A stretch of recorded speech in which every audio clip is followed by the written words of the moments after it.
Hello there guys! Welcome back to my channel. This is PJ Katapang, ang Batanggenyo vlogger ng Milan, Italy. And for today's video, ang question nating sasagutin is paano kaya mapa-fall si crush? Paano kaya? Bakit naman nga natin ipapa-fall si crush sa ganitong edad, ano? Naisip mo ba na sa ganitong edad, I'm turning 40 this year, wala na ba tayong karapatang magka-crush? Paano kung yung mga kasing edad natin na mga single naman, tapos dumadating naman talaga yung mga pagkakataon na nagkaka-crush ka? Huwag kang tumanggi dahil minsan baka ikaw nagka-crush ka rin sa iba. Let's tackle or let's see kung anong pwede natin gawin para si crush ay mahulog sa atin. First, be at your best. Paano ba yung be at your best? Kung messy yung life mo, kung medyo galing ka sa breakup or kung may pinagdadaanan ka, chill ka lang. Mag-wait ka lang. Hindi mo pwedeng ipilit. Alam niyo kung bakit? The more na ipipilit mo isang bagay, the more na napakahirap nitong ilabas. Kapag medyo okay na yung pakiramdam mo, kapag medyo hindi ka na talaga ganun ka down or messy or ano yung pakiramdam mo, pwede ka na magsimula na baguhin or i-improve yung sarili mo ulit. Stay young. Paano ka ba mag-stay young? Ang gawin mo, tingnan mo yung mga old pictures mo. Yung mga pictures mo like, gawin nating 5 or 6 years ago, ganyan. Ano yung nakikita mo? Hindi mo na nagugustuhan yung nakikita mo ngayon sa salamin. Why not try mo na ibalik yung dati mong ganong look? Kung mayroon naman tayong budget at wala naman tayong takot sa science, wala namang masama mag-try.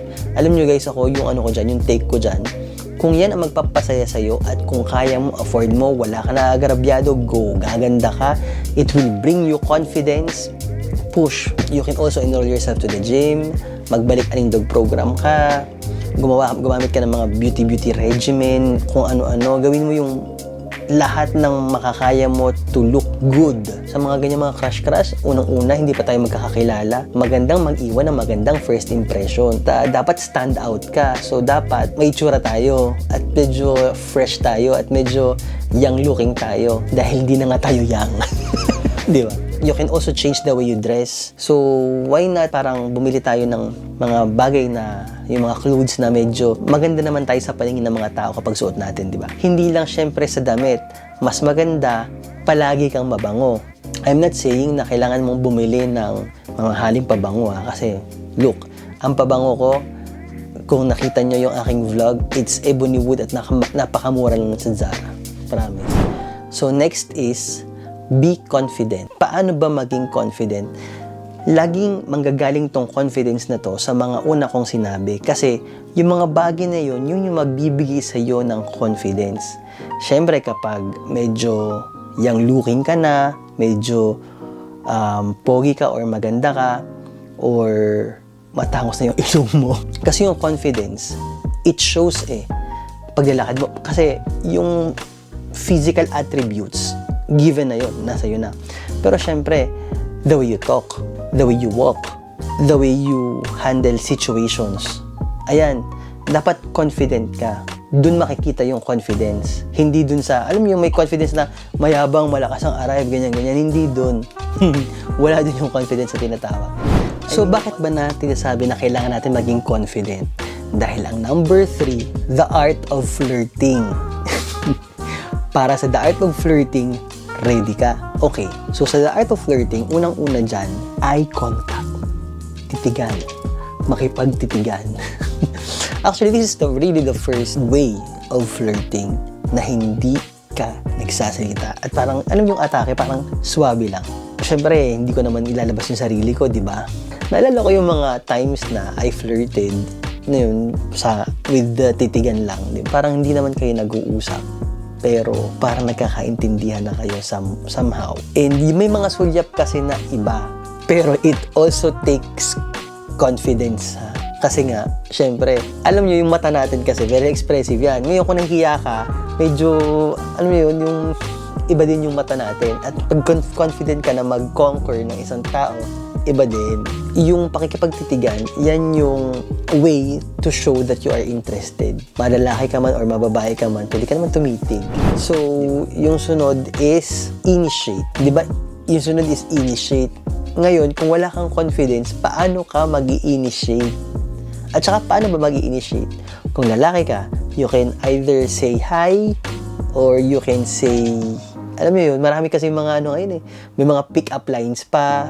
May mga, kasi noong mga panahon ko, ano yan eh, parang, we are born mahihain, parang ganun. Pero, we always say hi and we ask for the name, di ba? Parang, hello, what's your name? Parang ganyan. Ay, ano ba yan? Diyos ko, parang mga pang, ano naman itong pinag-usapan natin, pang grade 6.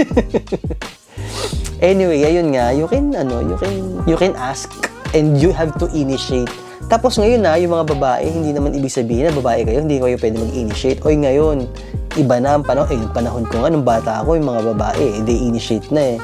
So ngayon, what more pa ngayon? Tapos ngayon, medyo matanda na tayo, keber-keber na tayo sa mga sasabihin ng iba, di ba? Parang ganyan. Initiate na tayo, chikahin mo na si kuya, ganyan. Tanong mo na, kuya, anong pangalan mo? Kuya, pogi mo naman yan. Joke lang. Pero kung kaya mo naman, go mo, di ba? Push na. Wag maghihintay pa. Mag-ano ka pa ba? Maghihintay ka pa ba? Chuchusi ka pa ba? Kuwatang-kuwata ka na, girl. Go na, push na. So, you have to initiate para magkaroon na kayo ng conversation or pwede mo na itanong yung number para magkaroon na kayo ng friendship. So, yung friendship will start from there. I mean, di ba, ang friendship, yun naman ang basihan ba ang tawag doon? Ang friendship kasi is the best foundation of a relationship. Until na friends na kayo, dun mo na pwede talagang gawin yung mga pa-fall effect na sinasabi. Like, ano ba? You have to let him or her feel how important he or she is. Kailangan niya maramdaman na importante siya.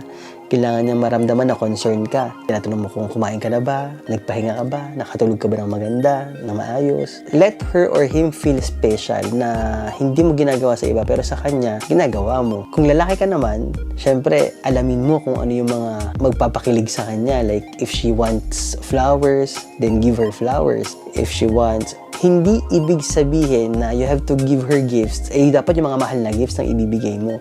Kasi may mga bagay na, ang mga babae, sentimental yan. Hindi yan sa material lang. Mas gusto niya mga yan yung mga favorite nilang music, yung favorite nilang food, yung ganyan. May mga ganyan silang effect.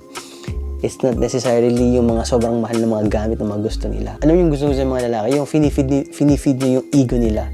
Pwede nyo i-feed yung ego nila na ang galing-galing mo naman mag-basketball, ang galing-galing mo naman sa ganyan, ikaw talaga yung pinakamagaling, yung ganyan. So, gawin nyo lahat ng paraan para ma-fall sila sa inyo. Pero, from all those things na sinabi ko, the truth behind it is, ang nagmamatter lang dyan, hindi yung facade, hindi yung physical, hindi yung labas, but you and your character.